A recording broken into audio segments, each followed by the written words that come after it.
धनतेरस पर जरूर बनाए धन वर्षा पोटली। कभी नहीं होगी धन की कमी, माता लक्ष्मी होगी घर में साक्षात विराजमान। नमस्कार दोस्तों, राधे राधे। जय श्री कृष्ण, जय लक्ष्मी माता, जय कुबेर महाराज। हिंदू धर्म में धनतेरस के पर्व का विशेष महत्व माना जाता है। हर साल कार्तिक माह के कृष्ण पक्ष की त्रयोदशी तिथि को धनतेरस का पर्व मनाया जाता है। इस त्योहार को धन और समृद्धि का कारक माना जाता है। धार्मिक मान्यताओं के अनुसार धनतेरस के दिन माता लक्ष्मी, भगवान गणेश जी, भगवान धन्वंतरी और कुबेर देवता की विशेष पूजा अर्चना करने का विधान है। दोस्तों, आपको बता दें कि धनतेरस के दिन से ही दिवाली के पर्व की शुरुआत होती है और दीपावली का पर्व 5 दिनों का होता है, जो कि धनतेरस से लेकर भैया दूज तक चलता है। फिर भैया दूज के दिन दीपावली के पर्व का समापन हो जाता है। धनतेरस के अगले दिन छोटी दिवाली या नरक चतुर्दशी का पर्व मनाया जाता है। शास्त्रों के अनुसार भगवान धन्वंतरी की पूजा उपासना करने से आरोग्य की प्राप्ति होती है और व्यक्ति ऊर्जावान रहता है। इसके अलावा भक्तों, आप सभी को बता दें कि इस साल 2024 में कार्तिक मास की त्रयोदशी तिथि का आरंभ 29 अक्टूबर मंगलवार सुबह 10:31 से होगा और त्रयोदशी तिथि का समापन 30 अक्टूबर बुधवार दोपहर 1:15 पर होगा। ऐसे में उदया तिथि के अनुसार धनतेरस का पावन पर्व दिन मंगलवार 29 अक्टूबर 2024 को मनाया जाएगा।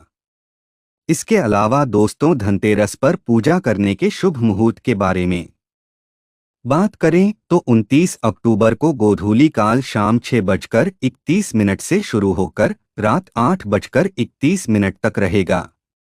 धनतेरस की पूजा के लिए आपको 1 घंटा 42 मिनट का समय मिलेगा।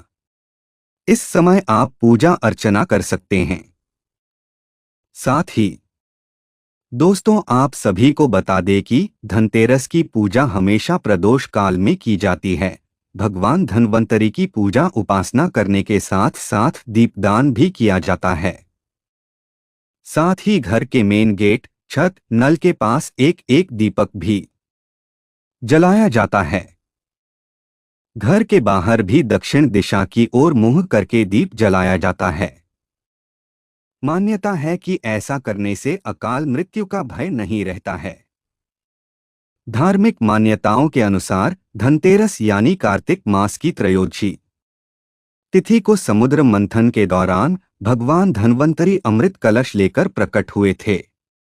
इस वजह से इस तिथि को धनतेरस या धनत्रयोदशी तिथि के नाम से जाना जाता है।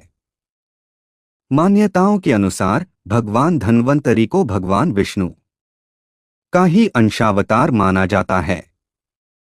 इस शुभ दिन पर भगवान धन्वंतरी के साथ विष्णु प्रिय माता लक्ष्मी, धन के देवता कुबेर और मृत्यु के देवता यमराज जी की पूजा का विधान है।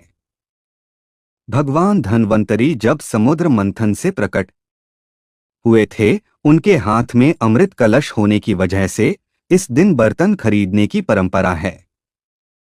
धनतेरस का दिन खरीदारी करने के लिए सबसे उत्तम दिन माना जाता है। मान्यता है कि इस दिन चीजों की खरीदारी करने से उसमें 3 गुना वृद्धि होती है। इसके अलावा धनतेरस के पर्व पर धनवर्षा पोटली भी बनाई जाती है, जिसका बड़ा ही विशेष महत्व माना जाता है। मान्यता है कि यह पोटली माता लक्ष्मी को अत्यंत प्रिय होती है। धनतेरस पर यह पोटली बनाने से माता लक्ष्मी शीघ्र ही प्रसन्न हो जाती है और अपने भक्तों के अन्न धन के भंडार भर देती है। इस वीडियो के माध्यम से मैं आप सभी को बताऊंगा कि धनतेरस पर धनवर्षा पोटली कैसे बनाएं, इसकी क्या सामग्री है। लेकिन उससे पहले अगर आप भी चाहते हैं कि माता लक्ष्मी जी और धन के देवता कुबेर महाराज का आशीर्वाद आप पर और आपके परिवार पर सदैव बना रहे, तो इस वीडियो को लाइक करें और चैनल को सब्सक्राइब कर ले और कमेंट बॉक्स में सच्चे दिल से जय लक्ष्मी माता, जय कुबेर महाराज लिखकर अपनी हाजिरी जरूर लगाएं। तो चलिए दोस्तों जानते हैं महालक्ष्मी की पोटली कैसे बनाएं। तो दोस्तों आपको बता दें कि व्यक्ति को सबसे पहले पोटली के रंग का सही ज्ञान होना जरूरी है। तभी वह सारी सामग्रियां अपना प्रभाव व्यक्ति पर डाल सकती है। वास्तुशास्त्र के अनुसार पोटली को लाल या पीले रंग के कपड़े से बना सकते हैं।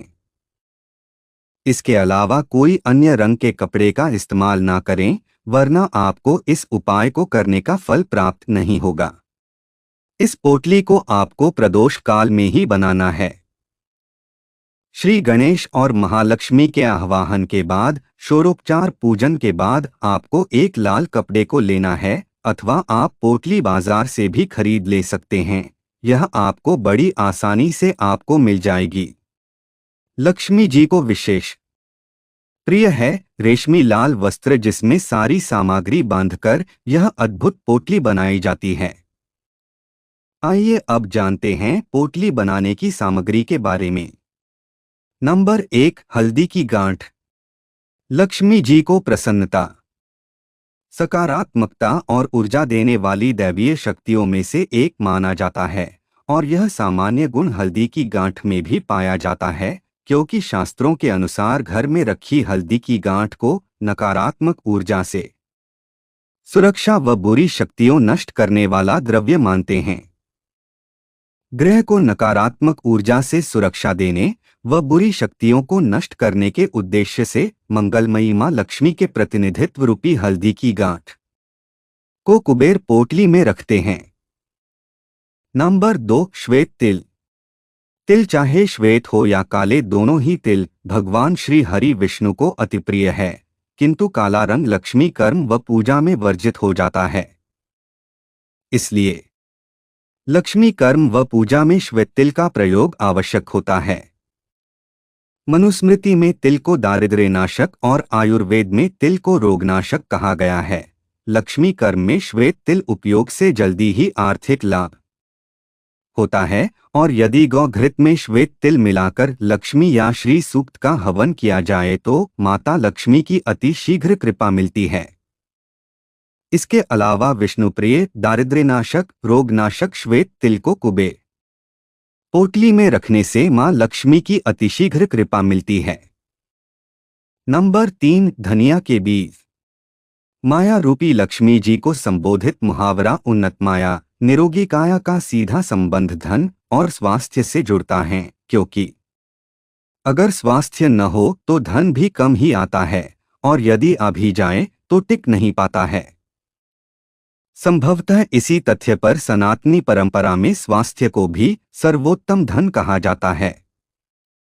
मां लक्ष्मी को भी चिकित्साविद माना गया है, क्योंकि समुद्र मंथन से हलाहल विष, कामधेनुगाय, उच्चय, श्रवा घोड़ा, ऐरावत हाथी, कौस्तुभमणि, कल्पवृक्ष, अप्सरारंभा, वारुणी, चंद्रमा, पांचजन्य शंख, पारिजात वृक्ष, शारंगधनुष, श्री धन्वंतरी जी की उत्पत्ति के उपरांत ही समग्र निष्कर्ष रूपी में मां लक्ष्मी का अवतरण हुआ था। इसीलिए मां लक्ष्मी की अतिप्रिय औषधि धनिया बीज का उपयोग धन वर्षा पोटली में अवश्य होता है, क्योंकि धनिया बीज का धन और स्वास्थ्य गहरा संबंध है। आयुर्वेदिक चिकित्सा पद्धति में धनिया बीज शक्तिशाली प्रतिरोधकता बढ़ाने वाला घटक है, जो संपूर्ण पाचन तंत्र को बली करके रोगाणुरोधी गुण प्रदान करता है। इससे शुगर, उदरवायु, गैस, मूत्र प्रवाह इत्यादि नाना प्रकार की रोग व्याधियां काया से दूर रहती है और मुख तेजस में भी लगातार वृद्धि करता है। मां लक्ष्मी की अतिप्रिय औषधि धनिया बीज को शक्तिशाली प्रतिरोधकता, स्वास्थ्य वर्धक और सतत तेजस वृद्धि वाले घटक मानते हुए रोगाणुरोधी काया और सुदृढ़ पाचन तंत्र के निमित्त कुबेर पोटली में रखने की प्रथा है। नंबर 4, पीली सरसों। पीली सरसों के अनेकों उपयोग, प्रयोग और लाभ शास्त्रों में वर्णित है, किंतु सरसों का एक गुण अति विशिष्ट माना गया है, और वो है नकारात्मक शक्तियों को अपने में समाहित कर लेने का गुण। मां लक्ष्मी स्वयं ही प्रसन्नता, सकारात्मकता और ऊर्जा देने वाली दैवीय शक्ति है। इनके आसपास नकारात्मक शक्तियों का वास संभव ही नहीं होता है। बाधाओं को समाप्त करने के लिए ही पीली सरसों का उपयोग होता है। पीली सरसों के उपयोग से ग्रह कलह, क्लेश, नकारात्मक ऊर्जा, पितृदोष, दृष्टि दोष, भूत प्रेत, जादू टोना, बुरी शक्तियों का साया अथवा अन्य किसी भी प्रकार की नकारात्मक शक्ति नष्ट होती है, जो गृह सुख शांति को बढ़ाती है। इसलिए चांदी की डिब्बी या कुबेर पोटली में पीली सरसों मुख्य मानी जाती है, जिससे धन आगमन बाधित नहीं होता है। पूजन से पूर्व घर के सारे कोनों में पीली सरसों का छिड़काव कर पीत वस्त्र में कुछ सरसों के दानों को कपूर के साथ बांधकर घर के मुख्य दरवाजे पर लटकाने से नकारात्मक ऊर्जा का प्रवेश बाधित होता है। बुरी शक्तियों के प्रभाव को दूर रखने के लिए पीली सरसों को कुबेर पोटली में रखते हैं। नंबर 5, कमल गट्टा। मां लक्ष्मी को महाविद्या, कमला या पद्माक्षी के नाम से भी जाना जाता है। पद्मा शब्द का निर्माण पद्म से हुआ है, जिसका अर्थ है कमल। पद्म से उत्पन्न पद्मा को ही धन की मूल देवी माना जाता है। मां लक्ष्मी देवी का श्रीमुख पद्म के समान सुंदर, कांतियुक्त है, पुरु पद्मा समान है। इनकी प्रसन्नता के लिए कमल गट्टा प्राय सरोवरों और झीलों में पैदा होते हैं। कमल के 5 अंगों में से देवी कमला का वास होता है। देवी कमला को कमल का हर एक अंग प्रिय है, लेकिन इन्हें सर्वाधिक प्रिय है कमल का बीज अर्थात कमल गट्टा। इसीलिए कमल पुष्प विष्णु को भी अत्यधिक प्रिय है। कुबेर पोटली में 6 कमल गट्टे पर लाल सिंदूर लगाकर रखने पर मां की विशेष कृपा साधक पर बनी रहती है। साथ ही मां लक्ष्मी, भगवान विष्णु और कुबेर जी की भी कृपा मिलती है। मान्यता है कि जो मनुष्य उत्तम लक्ष्मी की प्राप्ति की कामना से दिवाली, नवमी, अक्षय तृतीया और धनतेरस के दिन 108 दाने की कमल गट्टे की माला द्वारा कनकधारा मंत्र स्तोत्र का पाठ या जप कर ले, उसके पास धन व स्वर्ण की वर्षा होती है। महाविद्या, कमला या पद्माक्षी की प्रसन्नता के लिए कमल गट्टा कुबेर पोटली में रखा जाता है। नंबर 6, गोमती चक्र। लक्ष्मी जी की कृपा मात्र से ही सभी कार्य पूर्ण होते हैं। लक्ष्मी जी को तीनों लोकों के संचालन चक्र का संचालक कहा जाता है। गोमती चक्र देवी लक्ष्मी के चक्र संचालन का प्रतिनिधित्व करता है, जिसकी स्थापना से लक्ष्मी जी गृह संचालन में भी प्रतीकात्मक भूमिका का निर्वहन करती हैं। गोमती चक्र का उपयोग विशेष रूप से सौभाग्य, कर्ज मुक्ति और सांसारिक गति में सद्गति की प्रेरणा देता है, साथ ही लक्ष्मी जी को विशेष प्रसन्नता देता है। गोमती चक्र सुदर्शन चक्र के रूप में शंख रूप का एक पत्थर है, जो कुंडली में लिपटे दिव्य सांप जैसा दिखता है। गोमती चक्र को गौनेत्र मानते हुए भगवान शिव के नेत्र भी कहा जाता है। मान्यता है कि इससे मन की शांति, अधिक चेतना, बेहतर भक्ति, सभी प्रकार की सुरक्षा, समाज में प्रतिष्ठित, वित्तीय विकास, एकाग्रता, व्यापार वृद्धि, बच्चों की सुरक्षा, पूजा की शक्ति के साथ समृद्धि, खुशी, अच्छा स्वास्थ्य, पर्याप्त धन, बुरे प्रभावों से बचाने, बीमारी को ठीक करने की विशेष शक्तियां होती हैं। वास्तु दोष के बुरे प्रभाव को खत्म करने के लिए भवन की नींव में 11 गोमती चक्र गाड़े जाते हैं। गोमती चक्र का उपयोग लक्ष्मी रूप में आंतरिक सभी चक्रों को भी गति प्रदान करता है, इसलिए धन वर्षा पोटली में गोमती चक्र का भी प्रयोग किया जाता है। नंबर 7, कौड़ी। लक्ष्मी जी के वैभव का प्रतीक कौड़ियों को माना जाता है। जिनके पास नाना प्रकार की कौड़ियां संचित रहती हैं, वहां दारिद्र्य, कर्ज, अपयश की न्यूनतम रहती है और आसपास में विकास, एकाग्रता, सुरक्षा, शांति, चेतना, स्वास्थ्य, प्रतिष्ठा सदैव बनी रहती है। मान्यता है कि 7 या 11 कौड़ियों को केसर, हल्दी, चंदन के घोल में भिगोकर लाल वस्त्र में बांधकर घर या दुकान या ऑफिस के गुप्त स्थलों पर रखने से लक्ष्मी जी की कृपा मिलती है और धन संपदा, वैभव, रिद्धि सिद्धि सभी कुछ उत्तरोत्तर बढ़ता है। वैभव की प्रतीक कौड़ियां लक्ष्मी जी के कृपारूप का प्रतिनिधित्व करती है, जिनके बिना कुबेर पोटली अधूरी ही मानी जाती हैं। इसलिए पोटली में कौड़ी जरूर शामिल करनी चाहिए। नंबर 8, घुंघची। घुंघची यानी गुंजा के लाल बीज मां लक्ष्मी के सवारी उल्लू के नेत्रों के रूप में निरूपित किया जाता है। मान्यता है कि मां लक्ष्मी की सवारी के नेत्र पूरे वर्ष घर परिवार के रोग व्याधियों और दारिद्र्य को देखती है और उनका शमन कराती है, क्योंकि आयुर्वेद के अनुसार गुंजा वीर्यवर्धक, बलवर्धक, अत्यंत मधुर, पुष्टिकारक, भारी, कड़वी, वातनाशक, बलदायक तथा रुधिर विकारनाशक तथा बालों के लिए लाभकारी होता है। ज्वर, वात, पित्त, मुख शोष, श्वास, तृषा, आंखों के रोग, खुजली, पेट के कीड़े, कुष्ठ रोग को नष्ट करने वाले घुंघची बीज वात नाशक और अतिबाजीकरण होते हैं। नंबर 9, मजीठ। मां लक्ष्मी को भी चिकित्साविद माना गया है, इसीलिए मां लक्ष्मी की अतिप्रिय औषधि मंजिष्ठा का उपयोग कुबेर पोटली में अवश्य होता है। आयुर्वेदिक प्रणाली में मूल्यवान औषधीय पौधे की जड़ी बूटी से अनगिनत रोगों से निजात पाने और शारीरिक समस्याओं को दूर करते हैं। मजीठ को मंजिष्ठा कहा जाता है। पूरे वर्ष घर परिवार में ऊर्जा संचारण, निरोगिता बनाए रखने के उद्देश्य से चिकित्साविद लक्ष्मी की अतिप्रिय जड़ी बूटी मंजिष्ठा औषधि रूप में कुबेर पोटली में रखी जाती है। नंबर 10, गुल्लक।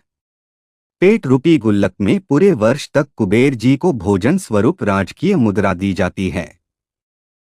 पौराणिक मान्यता है कि जिस घर में कुबेर का पेट प्रतिदिन भरा रहता है, वहां किसी का भी पेट और जेब खाली नहीं रहता है, और यदि प्रतिदिन कुबेर का पेट ना भरा जाए तो अगले दिवस ही खाली पेट कुबेर जी उस स्थान को त्याग देते हैं। शास्त्र के अनुसार कुबेर धनपति होकर भी लक्ष्मी के समक्ष आधार विहीन हो जाते हैं, क्योंकि लक्ष्मी आगमन से ही स्वच्छता, प्रसन्नता, सुव्यवस्था, श्रमनिष्ठा एवं मितव्ययिता स्थापित हो जाती है, जिसकी आवश्यकता स्वयं कुबेर जी को भी रहती है।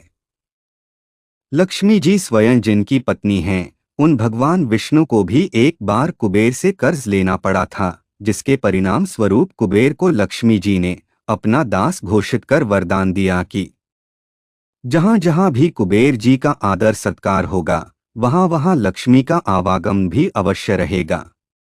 तो दोस्तों, ये थी माता लक्ष्मी और कुबेर पोटली की सामग्री। चलिए अब जानते हैं पोटली बनाने के बाद क्या करें। पोटली बनाने के बाद कमलगट्टे की माला से एक माला इस मंत्र का जाप करें। ओम श्री महालक्ष्म्यै च विद्महे विष्णुपत्न्यै च धीमहि तन्नो लक्ष्मी प्रचोदयात्। ओम मंत्र जाप पश्चात इस पोटली को बांध लें तथा मस्तक से लगाकर माता लक्ष्मी के चरणों में अर्पित कर दें। इस पोटली को शुभ मुहूर्त में घर की पूजा स्थल अथवा उत्तर पूर्व दिशा अथवा लक्ष्मी की दिशा उत्तर पश्चिम में रखना अति शुभ फलदायक होता है। इसके घर में विशेष मुहूर्त में स्थापना से अकूट लक्ष्मी का वास होता है। वास्तु दोषों से मुक्ति मिलती है तथा धन की देवी सदा स्थिर रहती है। शरद पूर्णिमा, अक्षय तृतीया, दीपावली या कार्तिक पूर्णिमा को घर अथवा प्रतिष्ठान में इस पोटली को रखने से चिरकाल धन की प्राप्ति होती है, दुर्भाग्य दूर होता है तथा घर में धन, अन्न, स्वर्ण व आभूषण की वृद्धि होती है। वास्तुशास्त्र के अनुसार इस पोटली को आपको घर के मंदिर में या फिर तिजोरी में भी रख सकते हैं। ध्यान रखें कि इस पोटली की रोज नहाकर नियमित तौर पर पूजा जरूर करें, तभी आपको इसका लाभ देखने को मिलेगा। तो प्रिय भक्तों, ये थी धनतेरस पर पोटली बनाने की विधि। अगर वीडियो अच्छी लगी तो वीडियो को लाइक एंड शेयर करें और आपके अपने चैनल रंगीला बाबा ऑफिशियल को सब्सक्राइब करके बेल नोटिफिकेशन को ऑल पर सेट कर ले, ताकि आपको हमारी आने वाली हर एक न्यू वीडियो का नोटिफिकेशन आपको सबसे पहले मिल जाए। वीडियो देखने के लिए आपका धन्यवाद।